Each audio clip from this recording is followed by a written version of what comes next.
we could literally talk about any organ system and how that grounding has been shown to accelerate healing for that. And so that's all a reflection of decreasing this global inflammation, and then how that is extrapolated to every single organ system. That's why I really feel like it's tied to healthy aging, this practice of getting in this habit of just grounding your body to the earth. Hey everybody, we've had some of the most incredible guests coming to you these past couple of months. The amount of expertise and knowledge on these cutting edge topics is something we really hope that you enjoy. And if you do, it would make a huge difference to us if you could rate, review, and subscribe the podcast. It helps us to get more guests, better experts, and talk about all of the things that are really important to you. So give us a love, give us a lot of love, and don't forget to subscribe so you get all our new episodes. Okay, you guys, welcome back to the Thick Thighs Save Lives podcast.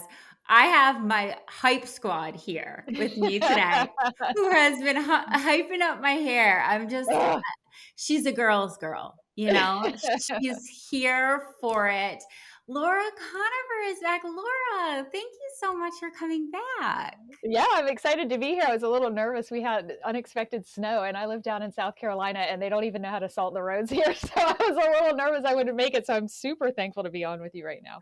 Oh, I'm so glad. Yes, we're a little bit of crazy weather all over, and definitely some snow where there hasn't been. Mm-hmm. Is it like snowpocalypse? I'm from Massachusetts originally. Yeah, So no, we you would don't. laugh. No, this is ridiculous. I'm looking out my window right now. There's like a dusting, but it's just the roads are ice because it won't go above freezing. So it's like black ice, but like no, everything's shut down. Like my office park is totally shut down. All the schools are canceled. You'd laugh so hard if you said what it really was. As much as that is sort of funny, I've talked to a lot of friends in Texas too who have gotten some snow, Mm-hmm. and it's like, it's not the fact that you guys are soft. It's the fact that your infrastructure is not built for those Sure. kinds of things. You're not soft, you're just unprepared. That's all. Yeah. If the roads were sprinkled with a little bit of salt, it'd be like I grew up in Maryland, which is not super snowy, but I can drive on snow. But it's just when it's pure ice and they don't salt it, it's like, Yeah. yeah. Anyway. I am now in South Florida, and Oh, never again. We'll have to yeah. see. Well, hopefully, Hopefully. I don't know. So having you on the first time where we talked about grounding and all the incredible benefits was so eye-opening for me. It was so eye-opening for so many of our listeners, and we couldn't not have you back because an hour just wasn't enough. It wasn't enough Laura for me. Okay, same.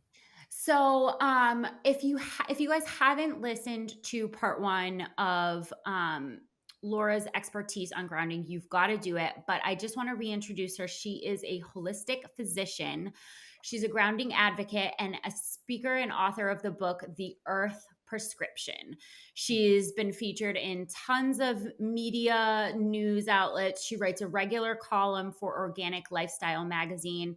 And she is such an amazing wealth of knowledge when it comes to these individualized practices that may be a little bit less well known. As a former physician herself, you've got to go back and listen to our original episode because we talk about how Laura moved from her practice as an MD into her work as an intuitive physician, and it's truly mind-blowing how she made this change. So Laura, I just want to welcome you back. Thank you for coming back on and educating us again. Oh, of course. Absolutely. I'd come 10 more times. It's great. There's not like multiple me's. I usually do this with Kelsey. So it's like, Yeah. I Yeah. I still am in the us, but maybe Yeah. there is multiple me's. We'll see today. So in the last episode, you explained to our listeners about what grounding is, like for a 5-year-old what grounding is, because Kelsey and I both came with very little background knowledge on grounding. And it was so, so good to hear it explained and hear the potential benefits. But what we wanted to do in this episode is give a little bit more on the actual health benefits that you can see and how these have been like proven. And I really wanted to give you an opportunity to open with sort of some rapid fire health issues that are top of mind for a lot of people right now. These are very commonly experienced. They're like buzzwords in the health community. And I wanted to give you an opportunity to talk about the science of grounding and how potentially we can solve some of these ailments. So, okay, are you ready? Yeah, I got you. Okay, you're ready. Grounding for inflammation. Okay. Well, that is super broad because inflammation is implicit in pretty much every disease, ailment, pain condition, autoimmune condition, everything, cancer, predisposition, inflammation over time, dementia, everything. So narrowing it down to just what we can measure in a double-blind, placebo-based actual medical study, we're looking at markers of inflammation in the blood. And so there have been multiple studies where it is double-blinded. So we know it is just down to what the impact that grounding has, because there's people who are grounded, there's people who are sham grounded. They don't know if they're grounded or not because they either have a ground cord connecting them to the earth or a sham ground cord that's not actually connecting them to the earth. And then blood is being drawn over time, show it reflecting what grounding has done to the body over time. So we're looking at levels of inflammation, and even the person drawing the blood and the laboratory tech getting the values don't know if the patient was grounded or not. So it's truly a gold standard medical study, and all the studies I'm going to reference today when we talk. So just so you know, it's not like someone filling out a survey type studies, like these are very, very strong bulletproof type studies. So just looking at blood markers of inflammation, it's about a 30% drop in global whole body inflammation just from grounding. And I believe that study was over a 3-week period, where overall levels of markers of inflammation throughout the entire body drop by 30%. That's huge. There's no drug on the market that does that. So just that alone, that's what I'd say about inflammation. And that's just looking at all sources of inflammation combined. Wow. And so, as you mentioned, we know that inflammation is now being sourced as like the root of so many Yeah. different health issues, ailments, disease, like even cancer, dementia, all of these things are being slowly linked back to high levels of chronic inflammation. And the thought that we could reduce that by 30%, remind the audience, what do we need to do to be grounded? Just touching the earth outside directly with your skin on some part of the earth, like grass, a leaf on a tree, rock, a metal signpost, anything conductive on the earth outside, or you can ground through a conductive cord, a grounding cord. And so even indoors, you can be grounded to the earth directly, but it's through a conductive cord. So with the inflammation, just a one liner as an aside, it's so tied to aging, and it's so important in healthy aging to minimize inflammation that like you don't even say aging anymore. It's like inflammaging is what, like, instead of aging, because it's like so directly correlated in basically the lifespan of every single organ system we have. So the brain, aging of the brain is dependent on how much inflammation accrued over a lifetime. The liver, the blood, the bones, the muscle tissue, the skin, everything is just a marker of weighing how much inflammation is accruing versus how much regenerative capacity we have with our stem cells. And, so eventually we don't really know what the lifespan, quote unquote, is for every single organ system, but eventually your organ systems just replace their cells daily, every day without, we don't micromanage that. It's just, we have this regenerative capacity because of stem cells. And then eventually over a lifespan, but you can accelerate that with inflammation, which people do, it gets to its final lap where there is no more stem cells and the tissue itself does not have the capacity to replace itself. And so that's its final use. And you can see that in the elderly, they get frail because their muscles, for example, are not going to be replaced. They're going to use them for a last time. But you can go through any organ system and see that. And so that end loop, that last you've replaced your organ system tissues, but it's not going to do it again. That's when you get into frailty. So it would be really interesting to see grounding studies over time. If we're reducing that by 30%, and then we can go through discrete medical studies showing in different organ systems. I think we talked last time, did we talk about skin health? Like we could literally talk about any organ system and how that grounding has been shown to accelerate healing for that. And so that's all a reflection of decreasing this global inflammation and then how that is extrapolated to every single organ system, if that makes sense.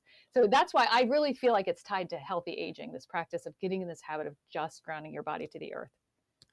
Wow, that's like a full stop for me because Yeah. I've never sort of thought in terms of those two systems Yeah. and sort of working hand in hand. Okay, inflammation is kind of the destruction of the cells, and then there's this reparative, Yeah. regeneration that's happening, and eventually that Yes. balance becomes out of whack. The Wow. at the conference I was just at where we were talking about healthy aging, and we had like the world's top expert in inflammation and how that drives aging, was saying you can think of it like this. So you're driving a car, but you can't see how much fuel is in the tank, so it's like you have a sticker over the gas gauge.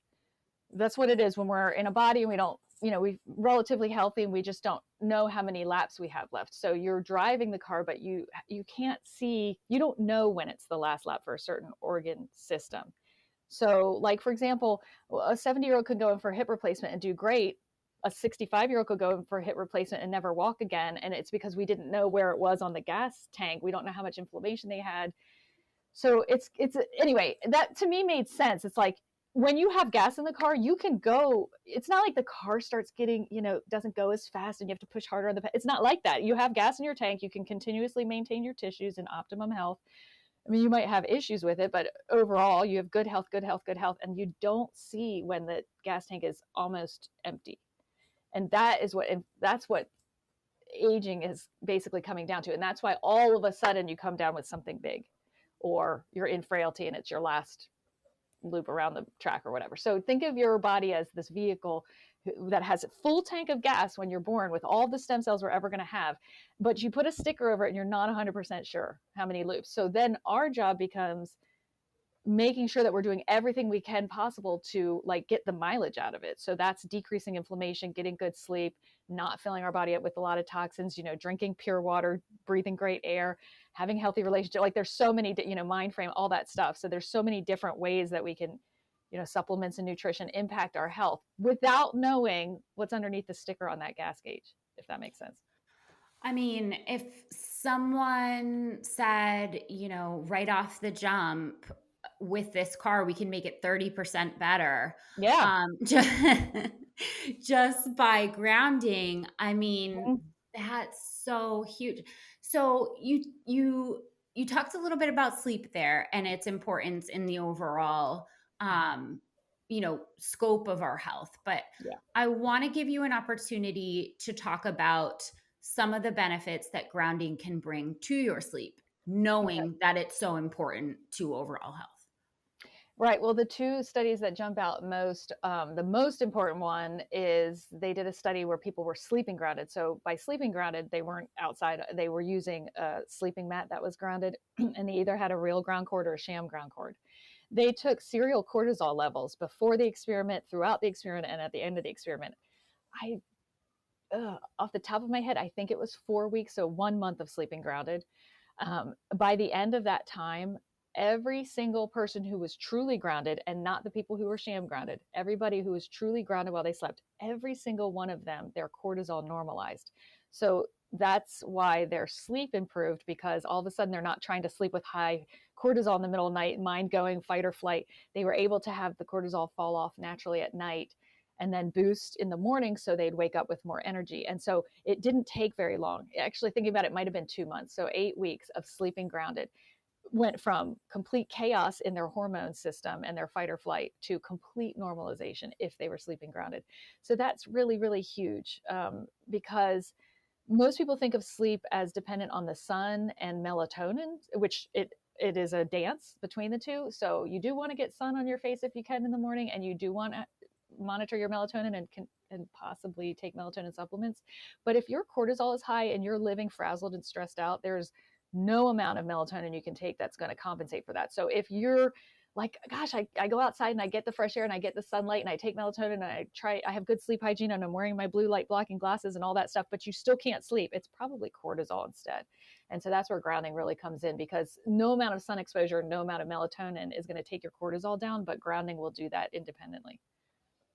What I really love about that is, we've seen sleep studies in which people have sort of improved levels of sleep kind of unexplained. Like you said, Mm-hmm. there are a lot of factors that go Mm-hmm. into sleep. It can be, that we can introduce morning sunlight. It can be blue light blockers. Like there are a lot of things that can like really help and micromanage your Yep. sleep.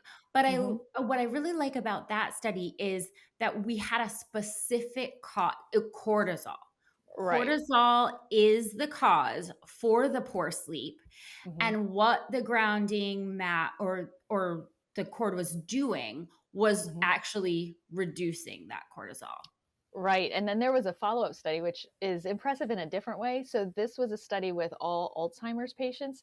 So, to me, this is a really good, strong medical study, because this is not like some placebo effect, because the people in the Alzheimer's unit weren't necessarily oriented, like they didn't Right. necessarily even know if they were grounding or not. And in those patients, also a double blinded placebo-based medical study, so a very good medical study, even in someone who is older and has a dementia. They had improved quality of sleep. So those were sleep studies where they were looking at the brain and monitoring quality of sleep. And so in those studies, the sleep was improved even in Alzheimer's patients. So to me, it just kind of shows that it's not just a suggestion. I mean, the cortisol kind of nails down how, but then the second study shows real life application. So like it's never too late, I guess is what I'm saying, and you're never too old. And even with a chronic other really large medical condition going on, your sleep can still improve. So I liked that study too, for more of like a real world hands-on reveal. Wow. Yeah. I mean,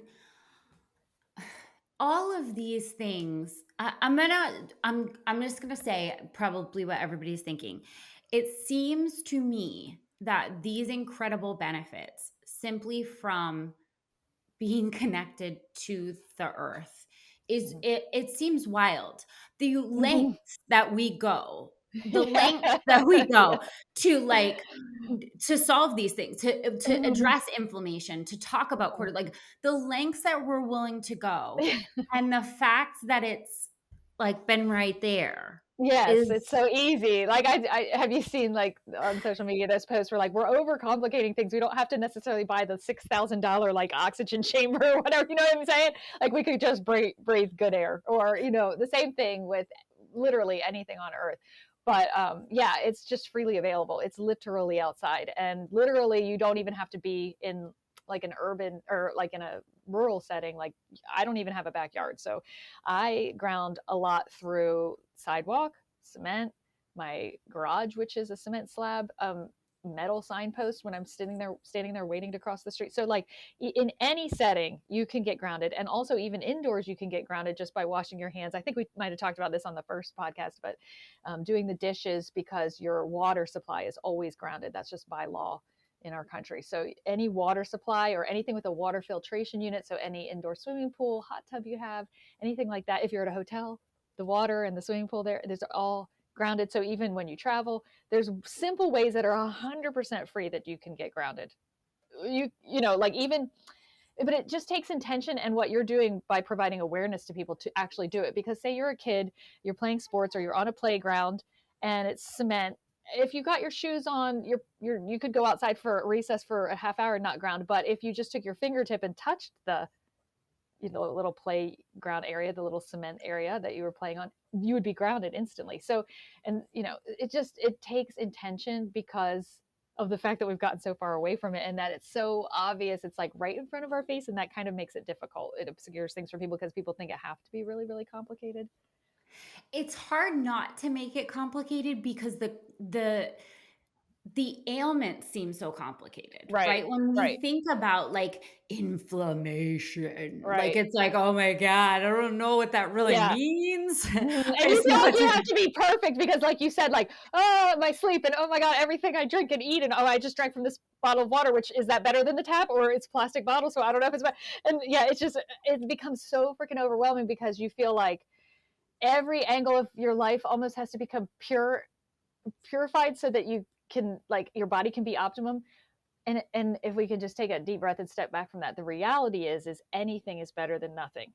So if you do no change at all, nothing, and you go outside and take 3 deep breaths touching a tree, a leaf on a tree, and you go back inside and you change nothing else, you don't change what you were going to eat that day, you don't change if you were going to exercise or not, your sleep didn't change, nothing, it's still better than not doing anything. And it's definitely better than being paralyzed by the overwhelm. So I always tell that to patients, like anything is better than nothing, literally. And I don't know why we don't get that across in medicine. We don't like compromise or meet people where we are. We fire hose them and then they shut down and then they get really frustrated with the system and then they wind up, progressing in their ailment. And so anyway, thank you for giving me a platform to remind people that it is super overwhelming because there's so many different, toxic things in this world and we don't have the most natural holistic lifestyle. So it's just kind of like, well, I live in an apartment. What can I do? I'm just going to ignore the whole thing.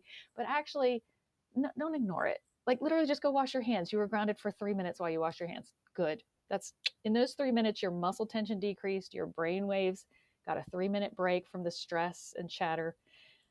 Your blood pressure probably dropped. You got out of fight or flight for a couple, like all of it matters. So anything is better than nothing, especially with grounding. I love. I mean, I can't say enough how much we push that with exercise, Mm-hmm.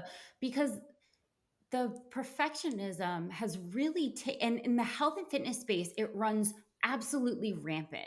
It's Mm-hmm. like you're out there exercising. Well, that's not the right kind. Did you Mm-hmm. know that Mm-hmm. you're not even doing the right kind of like we've got something way better than that, Yep. and it's Yeah, it's everything. everything's out doing everything. It's like, okay, so I thought I ate pretty well today, but then did I fast enough? And then, oh my gosh, am I fasting right? Because should I do intermittent fast? Like, and then when I do break, like, is juice okay? But is it? I don't, and it's just, yeah, you're right. It's just such overwhelming. You could always be doing better, so it's very, very, very, very deflating. And I really like that you're tying that in with the exercise field because that's so very true.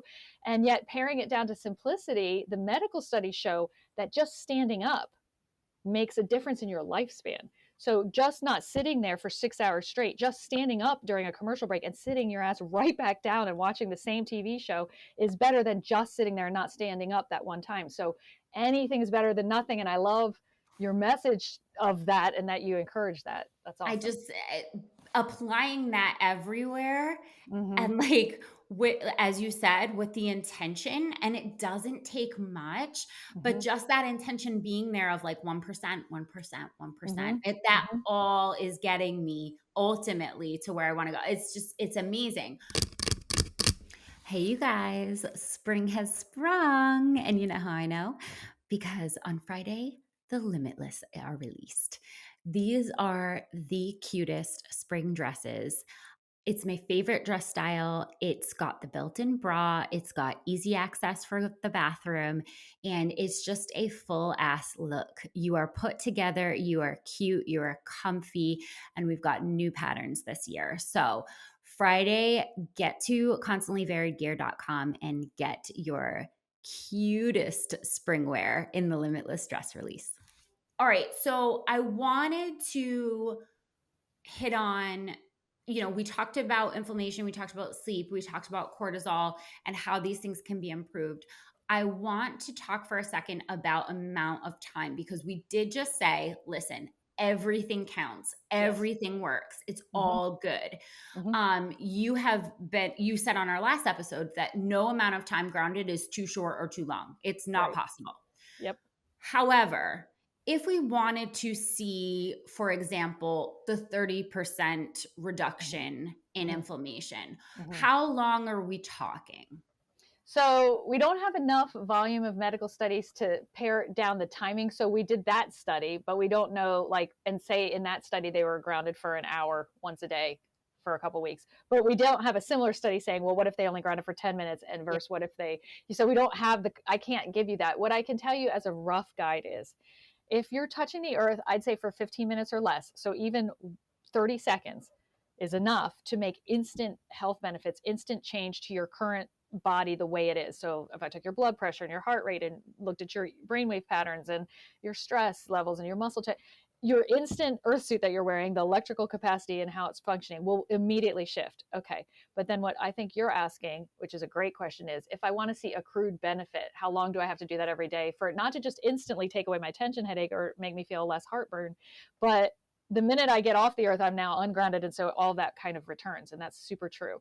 So how long does it take to start seeing accrued benefits? And that's why I said the 15-minute mark, because in my experience with patients, I ran a study it was on weight loss and metabolism. And I think from the medical literature that I've seen, besides the ones looking at immediate health benefit, like the ones with patients who had an EEG on their brain and then they showed an immediate shift, but for a long-term study looking at accrued benefits, I think my study was the least amount of time that's ever been studied. That was 15 minutes a day is what I asked the patients to do.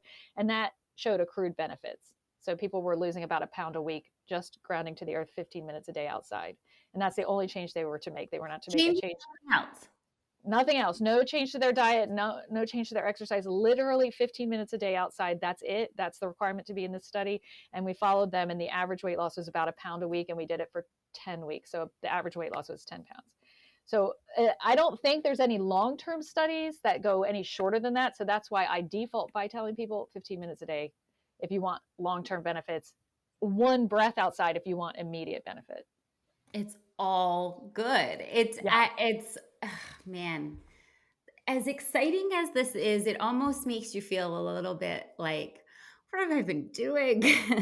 Yeah. What have I been doing spending all of this money on like all of these you know what I mean? I just health conscious people are, they're a vibe and they are committed to their body. And there's so much that I love about that. But in that spirit, you can really get carried away with complexities. And it continues to blow my mind, the simplicity that is grounding.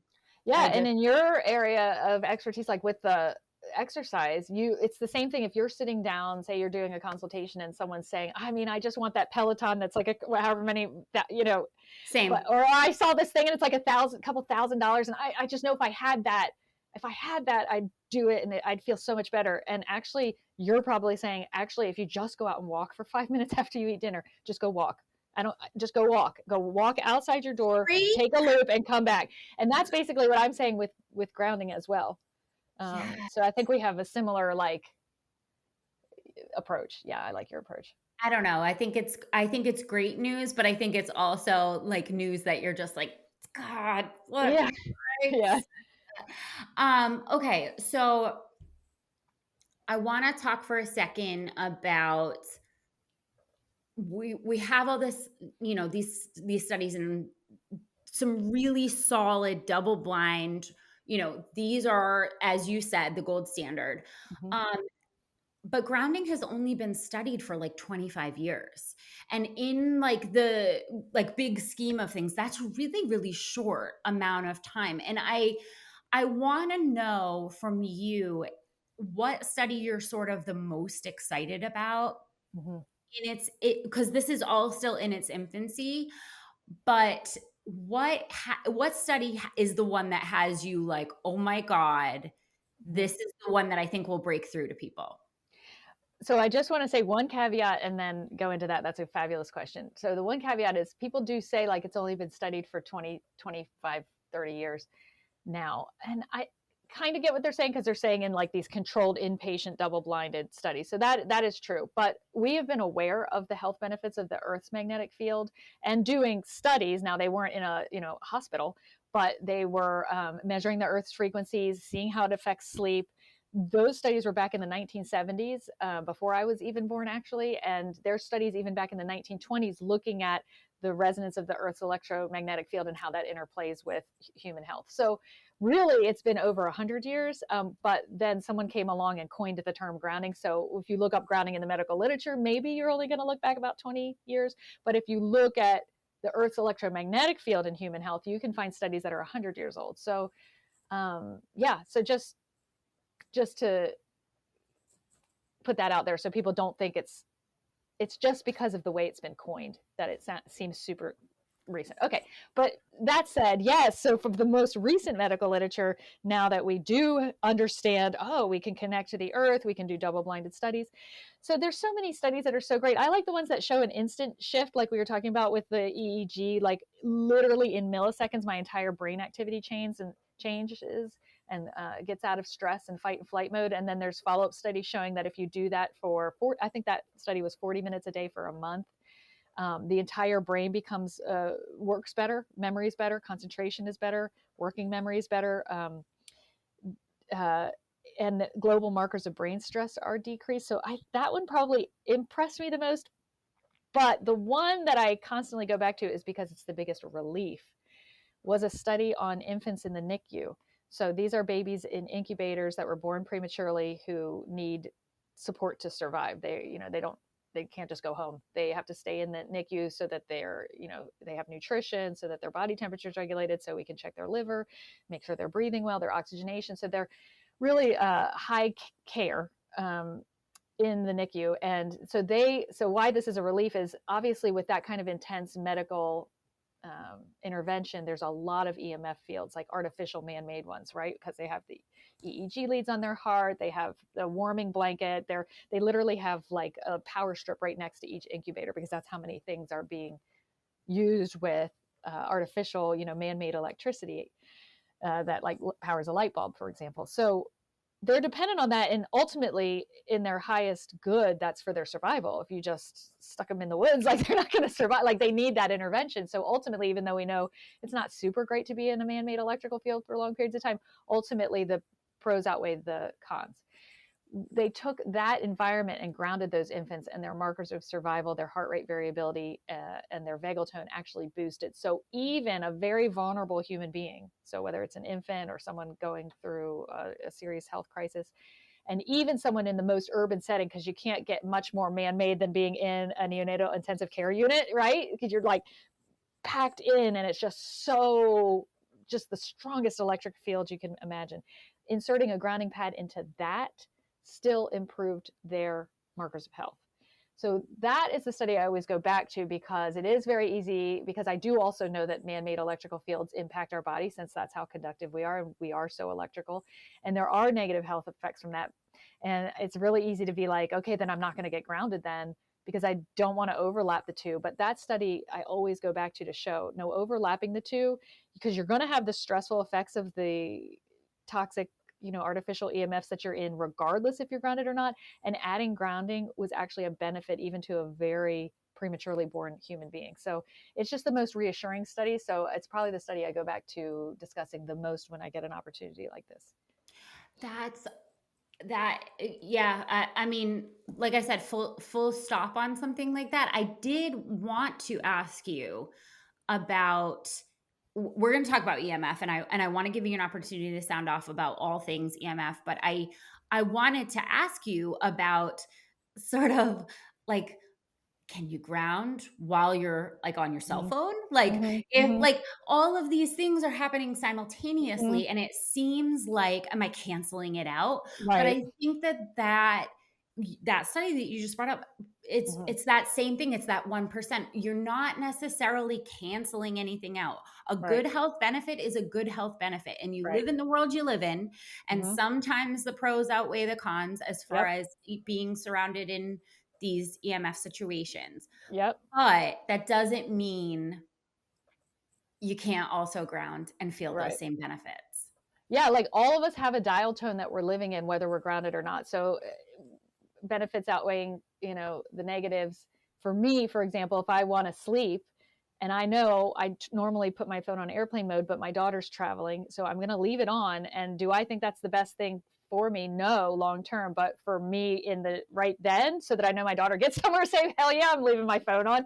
So, because I know if you had my brain hooked up, I'd be way worse off if I'm worried about her and just checking and see if she texted every 2 minutes, as opposed to just knowing my phone's on and I'll hear it. So there's always going to be some whether it's where you live or how you have to, like, I'm working in an office park right now and I have no control over how many routers and how many, it's just everyone has a dial tone, different dial tones, different thresholds. Everyone's more sensitive and feels effects from it than others. So there's different thresholds of sensitivities, electrosensitivities. But no matter what your dial tone is, whether it's a really high exposure dial tone or a really low one, or it's fluctuant, grounding can fit into all of those, because grounding is a separate whole energy source, a separate whole natural EMF field that has nothing to do with all of these man-made exposures that we're pelted with. And when we are just in the man-made exposures and we have nothing to help reset our nervous system, you're not benefiting just by staying away from grounding. So introducing it in whatever dial tone you're in is really, really important. Otherwise, you don't have that at all. You wouldn't even have that at all unless you're intentional about it. So, yeah. Thank you for I just want to thank you for normalizing this. We have a grounding expert saying, legit, when my daughter's traveling, I don't leave my phone on airplane mode. Like, I'm a Yeah, real 100%. I'm a here mom, so it is what it is. Yeah. is what it is. I Yeah. thank you for just like Well, normalizing that. yeah, because it's the same as if my daughter was born prematurely. I'm not going to like take her home so I can bathe her in a river and like feed her grass. I'm going to put her in the NICU because you know what I'm saying? So like there's always going to be a pros and cons, and you might not want to count on um, modern society to like provide health, because it doesn't. It kind of, everything about it sort of detracts from health, but you definitely want to weigh the pros and cons and use it for the benefits that it provides. For example, when my appendix ruptured, I wouldn't be like, no surgery for me, I'd be dead right now. So obviously I'm going in and getting surgery and going into the hospital and whatever, so I'm saying, like, there's so many advances. Let's use the advances to our advantage, but let's not ignore the baseline of wellness. That doesn't mean I don't want to drink good water. That doesn't mean I don't want to breathe good air. And it doesn't mean I don't need to get grounded every day just because I'm utilizing the best of modern medicine or modern society. You know what I'm saying? So like one doesn't, it's two whole different worlds. And we do the wellness to the best of our ability, and then we make choices about our lifestyle to the best of our ability, and that's it. Ah, man, that just is hopeful. I feel like that is a hopeful message for everyone, that there is no such thing as perfection, and that these are all just, it's all just one big balancing act. And 100%. ultimately the car is running out of gas. I mean, slowly every day, but it's not about perfection in order to make sure that you can get more laps in. Right. I want to give you an opportunity.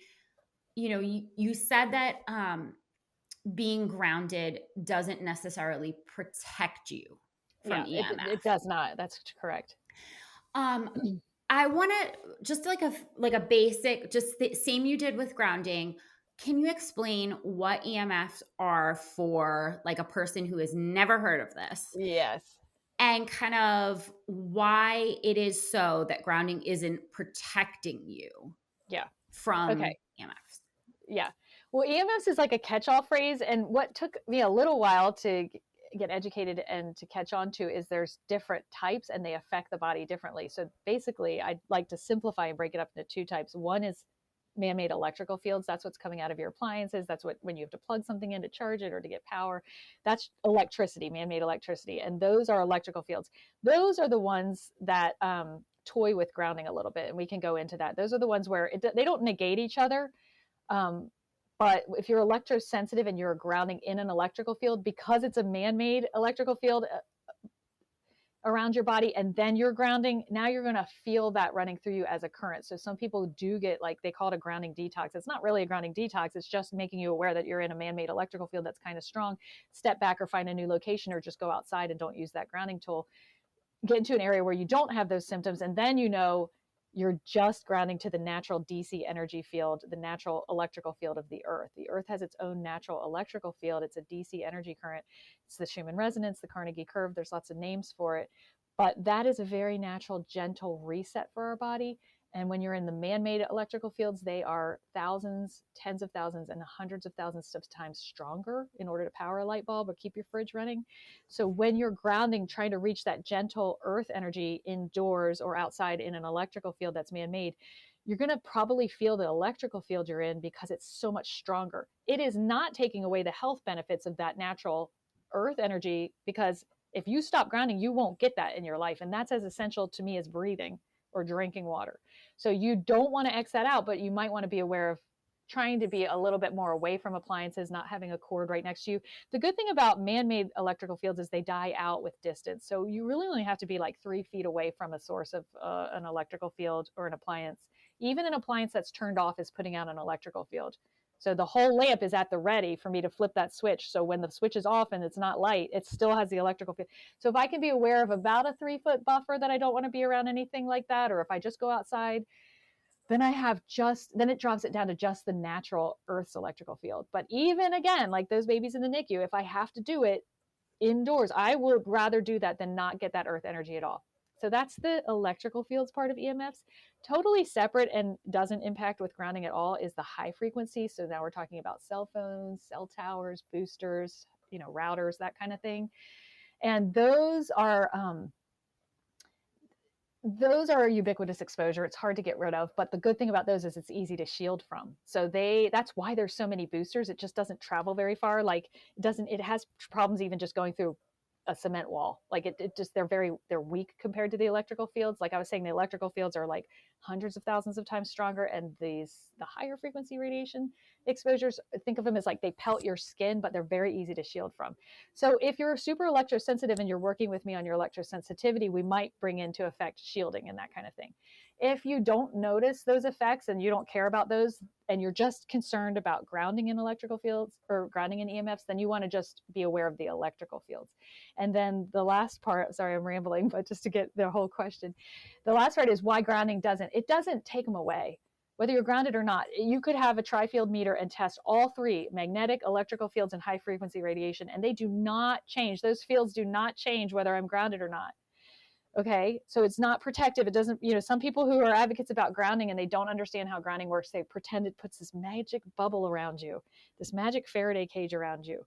And it absolutely does not. It does not change those exposures at all. It doesn't get you any more out of that electrical field or away from that cell phone at all. So it's not a magic bubble that like alters those, but it also doesn't make it worse.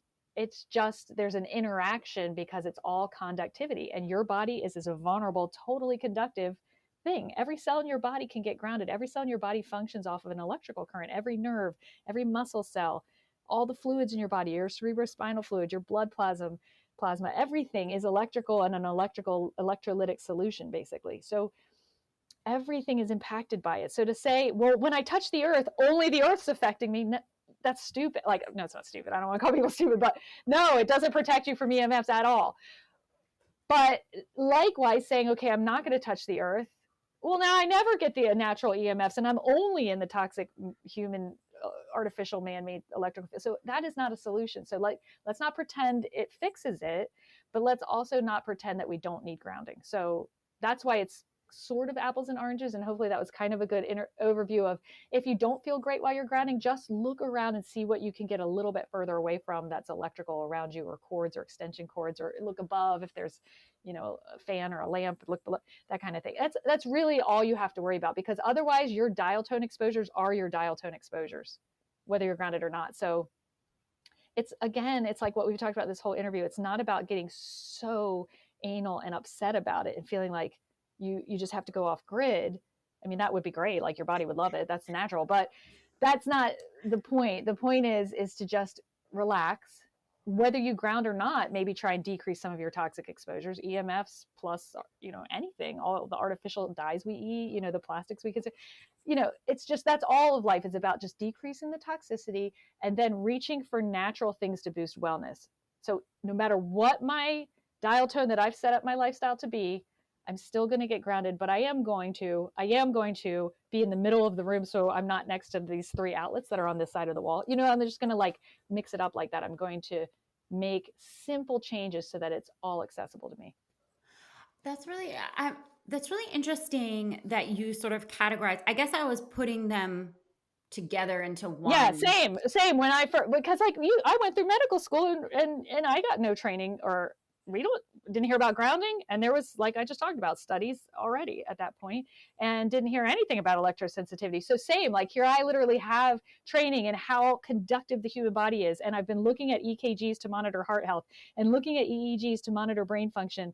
I've been monitoring the electrical activity of the body all through medical school and practice, and never did anyone explain any of how we could use the conductivity of the body as a treatment plan or as a health benefit or as a health negative when we're in EMF. So I was the same as you. Like that's why it took me a long time. That's why I wanted to just start off with breaking it into two parts, because I did think it was all the same thing too. I just had this feeling it was just this like ball, Yeah. and it's Yeah. not. That's It's how I not. pictured it. Yeah, same. So you already know we make the best workout gear, but one of our best products, our highest rated product on our website, is actually our collagen. If you have not heard about Glow Up by CVG, you are missing out. There is almost 700 five-star reviews on this product because it is such an amazing supplement. Actually, looking at it today, there are only 2 1-stars that were meant to be 5 stars. They love the product, they hit the wrong amount of stars. This is one of our most popular products for a reason. It dissolves like no other collagen. It's type 1 and 3. You're gonna have healthier skin, better joint mobility. Everything about this collagen makes it easy to put into your daily routine. So if you haven't tried Glow Up, get on cvg.com and make sure to add it to cart today. It's our best product. So I want to give you an opportunity to sound off a little bit about devices, because there's a lot of debate on whether or not our devices are harmful to us. Mhm. And currently, the FDA has set the standard for electronic devices, saying that there is no proof that cell phones are causing health problems. Mhm. Um, First of all, what is your opinion on that as a recommendation from the FDA? And why do you think there is so much debate on whether or not our devices are harming us? Oh gosh, that's big. Yeah, so I mean, I don't agree with that. Obviously, I think and know, and you can go to my website and go to the electrosensitivity tab I have there, and there I keep a running tab of tons of medical studies showing harmful effect from cell phones. But in that case, we're talking about the high frequency radiation, and oh my gosh, there's so many studies that show everything from decreasing to fertility to increasing baseline inflammation to specifically increasing neuroinflammation.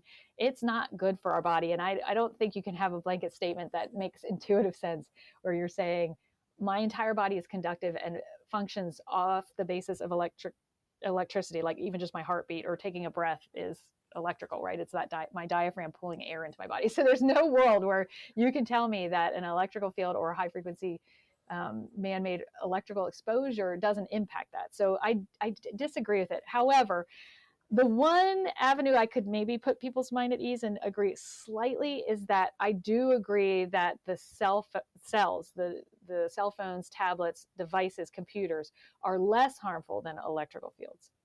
I do agree with that. So between the two, if I wanted my child to sleep right next to his PlayStation with it's plugged in and his TV plugged in and have three extension cords running under his bed versus he can never use a computer or have a cell phone, I would do the high frequency exposures because they are only skin deep. They do have whole body effects, but you can also silence those devices easily. When you're not using them, you turn them off.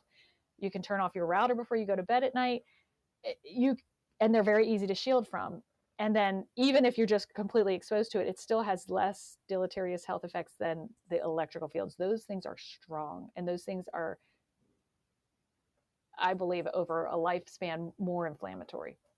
So I don't agree with the FDA, but I do feel that there's slightly a safer exposure than electrical fields are. I think maybe there's some relief for people, only because, as you said, distance Mm-hmm. is a factor. And I think most people feel that they are the closest to their devices. Mm-hmm. And but I think that it's a really great point in just sort of looking around and thinking about distance Mm-hmm. from some of those more like, that that helps me at Yeah, least like to literally think just about. putting your bedside lamp another foot away to Yeah. me is more important. Wow. That's why I'll leave my cell phone on when my daughter's flying. She just flew to Ireland and back, and I was a nervous wreck. So, I would so, but that's not to say it's safe, Right. because not only is our whole body conductive, so everything does affect it.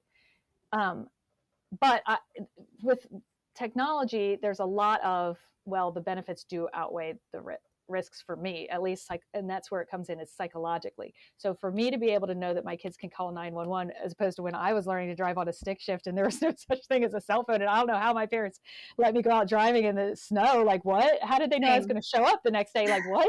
So to me, there's a lot of benefit that outweigh in the moment the exposure. But I think the bigger danger, and this is what, like, the FDA is like, this is why I think they're wiggling around and saying, oh, it's safe. The way bigger danger with devices is the psychological component of addiction and the way our brains work. And we're having generations, including my own kids, unfortunately, they were right. My daughter's 23 now, but they were right in middle childhood when they started getting like devices and stuff like that. And we had a computer at home when they were really little, and I taught them to type and stuff like that. Now I'm thinking, why did I introduce it quite so early? I don't know. But anyway, we are now raising generations of kids whose central neurology has been formed off of those devices. So to me, that is the way bigger issue. And I think that is why, personally, like, a health authority or the government would say it's safe. And it's not really about your physical health, because we have studies showing it's not health. I mean, it's not great for you. I'm not going to say it's safe in any realm. However, the real danger is how you can be psychologically manipulated then because of those exposures. And I think that's what they're trying to preserve personally, but that's for a whole nother podcast, probably. Could not agree more there. Could not agree more. Um, our kids do have more exposure to devices than any other generation. Mm-hmm. You mentioned growing up, how did your parents even let you get into a car without a cell Yeah. phone? And now that is a laughable thing. Mm-hmm. And Yeah, and there's so many positives that come with that. it But really it is. doesn't change the fact that they are kind of a guinea pig, in the fact that we've never had these kinds of exposures for a lifetime, 100%. the same as what they will have. So, Right. you And know, that was very well said. thank you. I don't want to resort to panic and guilt, because that is Right. like the immediate mom mode, right? Is like, oh my God, what have I done? Right. Um, you put out a really great YouTube video with advice on how to protect your kids. And you gave what I thought were super reasonable strategies Mm-hmm. that won't change their lifestyle that much, Mm-hmm. and some that they might not even notice. Right. Yeah. Can you fill in our parents that are listening on some of the things that you recommend, for this immense amount of exposure that our kids are getting?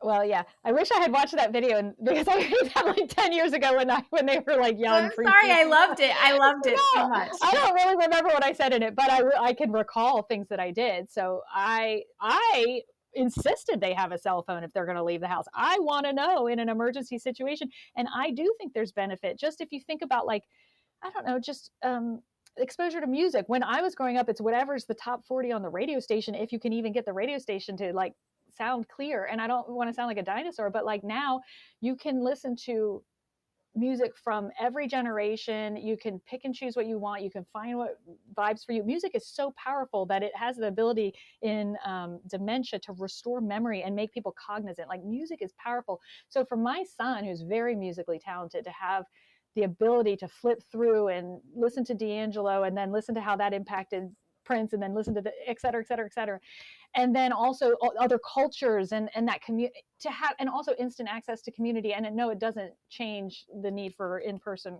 but there's so many benefits. So as a mom, I found technology to be something I wanted my kids to have, and like I want them to have now, because we don't even live in the same state. So I never shut it down fully. What I did was make it reasonable, like you're saying. So the one first. I preferred, and I had one child who would put her cell phone on airplane mode every night. And that's it. You just charge your phone, you say you're loud. I'm not going to monitor you. You can stay up late texting with you, but then when you're putting it down, I want you to turn it off, or airplane mode. And if you're going to put it on airplane mode, I had them put it behind a little cell phone shield, which I sell. It's called a bedside stand on my website. And it's like a little picture frame. And you can put your phone behind it. And even if they are sneaking and they're not putting it on airplane mode, you don't have to monitor that because it's behind the shield. So the shield blocks it. It's very, like I said, blocking from high frequency radiation like Wi-Fi and stuff is easy. So you put your phone behind that shield and nothing's coming towards their bedside, but they can still get that text and, or use their alarm in the whatever is their excuse as to why they don't want to turn off their cell phone. So there's that compromise. So one kid would turn it off. One kid, you had to use the bedside shield. Both children, I didn't necessarily make a big deal out of it, but I made sure there was no electrical cords going under their bed, tried to pull their bed out a little bit so it wasn't right next to a wall or outlets. I positioned their furniture in a way that I knew it was safer for them. Or like, with my son, I did do the compromise of, I like him gaming, and that was fine. He doesn't game now, but when he was younger, it was fun for him. It was also soothing. We went through a couple traumas, and it was something that helped him, like, it just was self-soothing. And I'm not going to take that away from someone, because there's another example where the benefits of having that safety and that feeling of this world you can escape to outweigh constantly addressing a trauma that you're, that kind of thing. So there's benefit to it, but the compromise is, I want it in the living room. I don't want it right next to your bed. So things like that, there's just reasonable compromises, but especially with the cell phone, if you just put the bedside shield there, and that's again, it's anything's better than nothing. If the only thing you do is get a bedside shield and you say, I'm not monitoring you, you can have your cell phone, but you have to put it behind there when you put it down to go to sleep. Doesn't go under your pillow, doesn't go right next to you. It goes behind this, and then we're good.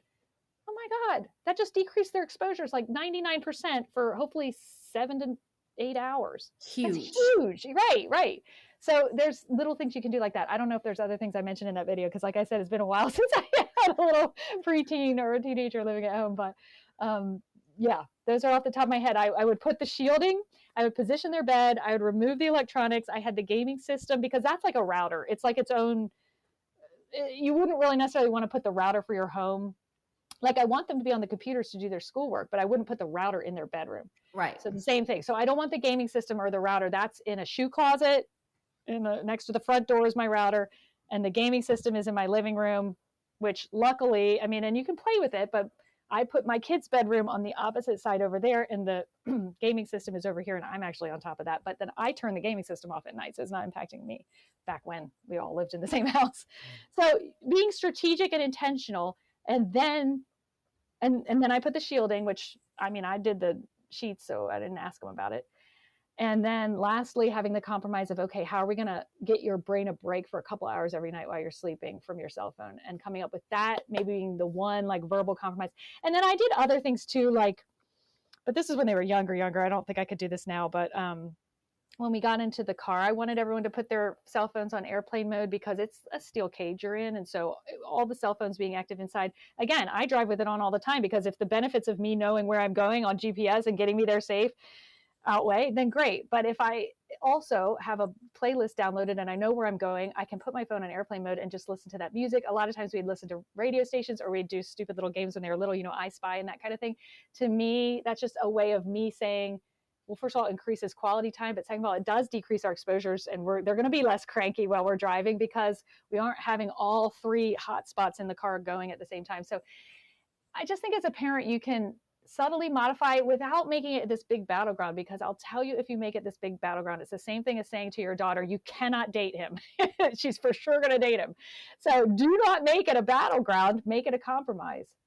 Oh, I love that. I think so much of this episode is just ringing so doable to so Yeah. many people. And that's what we need in medicine. Like, that's what the thing is. It's like, you're either going to the specialist at Johns Hopkins, and also it's a couple $1,000s for 50 minutes of his time, or it's just let's just be reasonable here. Let's breathe. Just be reasonable. This is the world. Yeah. And we're just living in it. But we can do things. There is ways, and it doesn't, like, involve you sitting, on Google all of the time, every day, becoming an expert on this. Mhm, They're very small things in mhm. the big scheme of things, but just Yes. the knowledge that they're out there Mhm. is, I think, where the disconnect is coming right now. Not so much that these are too difficult to do, but Right. just the knowledge that they should be done or they could be done.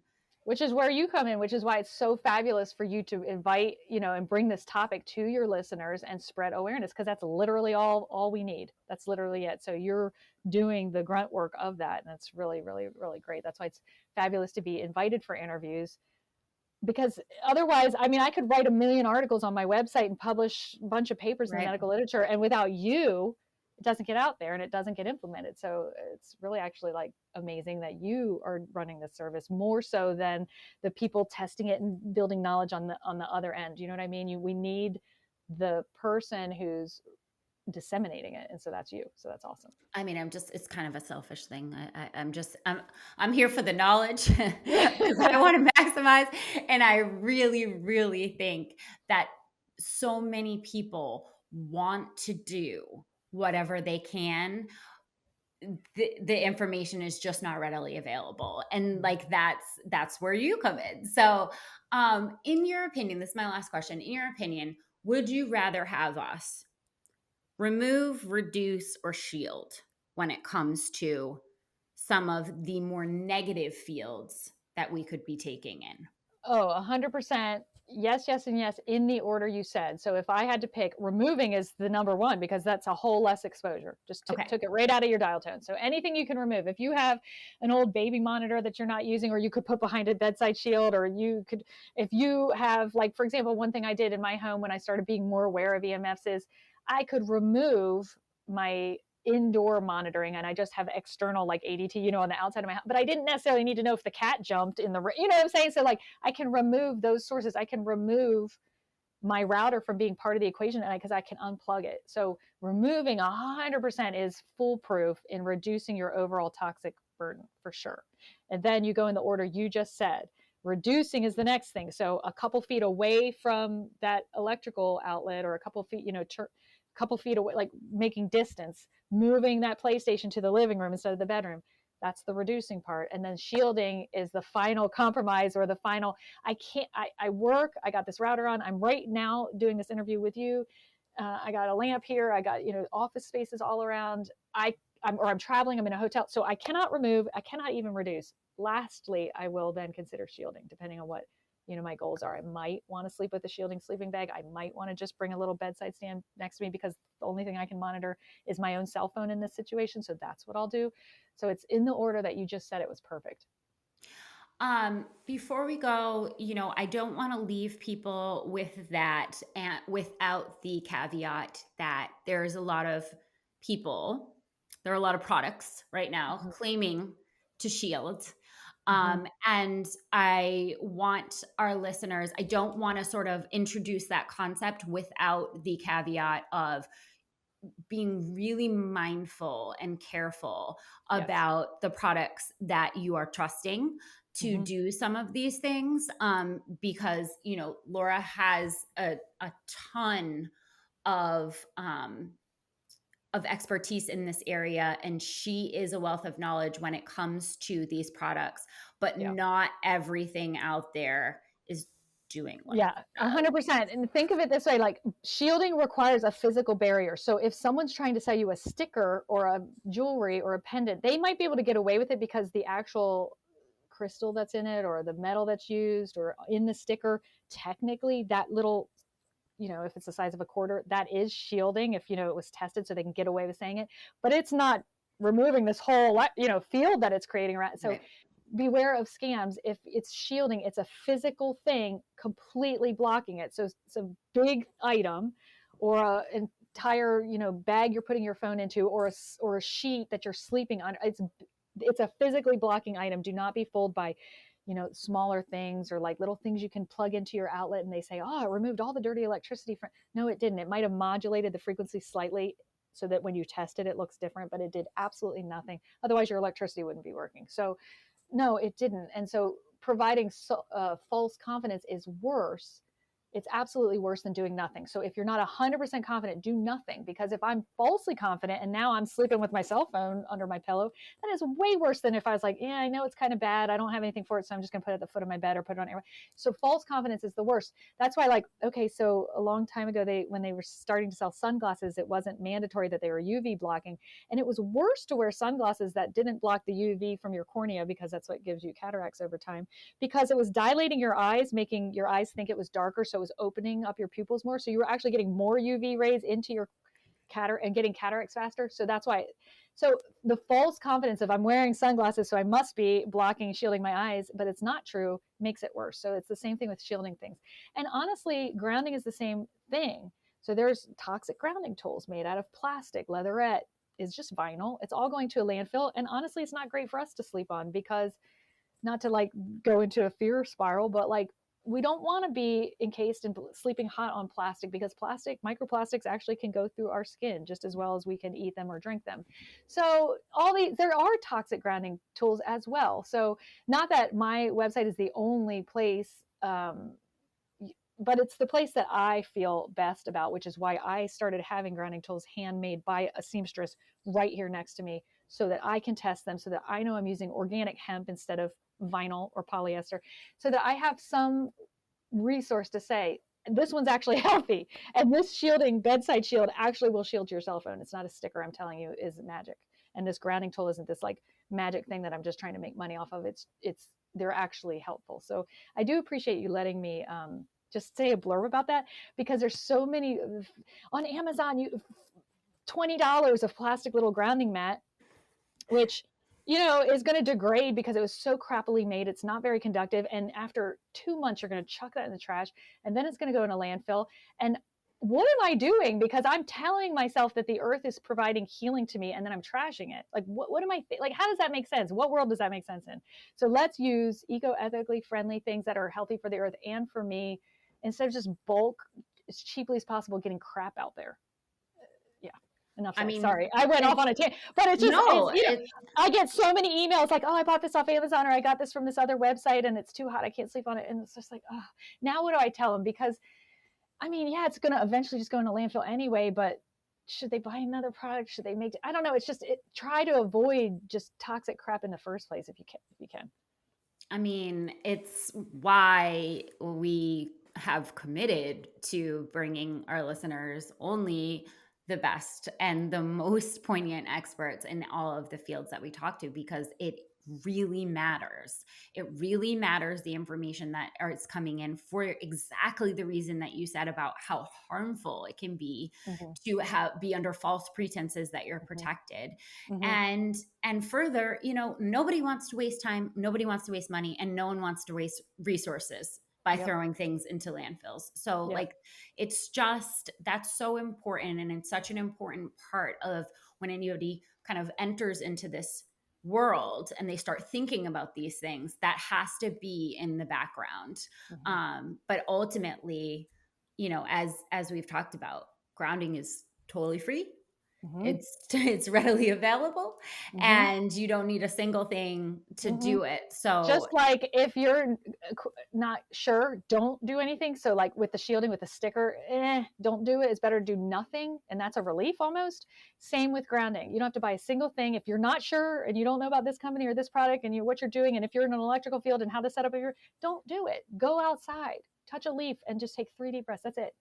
Like I said, I had my patients do 15 minutes a day, and it changed their entire body function, their entire metabolic rate changed. So don't do it. Just go outside if you can. All right, I'm going right now. I have been since the last time I talked to you, and I'm not going to bring my anecdotal experiences, because you have plenty of actual science to back it up. But I will say that you guys, please, if you do one thing for yourself today, go outside and ground. It is immensely beneficial, and it has benefited me hugely. And I have you to thank for that, because you introduced me to all of this. Awesome. So it has again been such a pleasure to talk to you. And I want to give our listeners once more some resources that they can reach out to you. Where can they find you, get more from you? So the best place is my website, which is intuition-physician.com or intuitionphysician.com.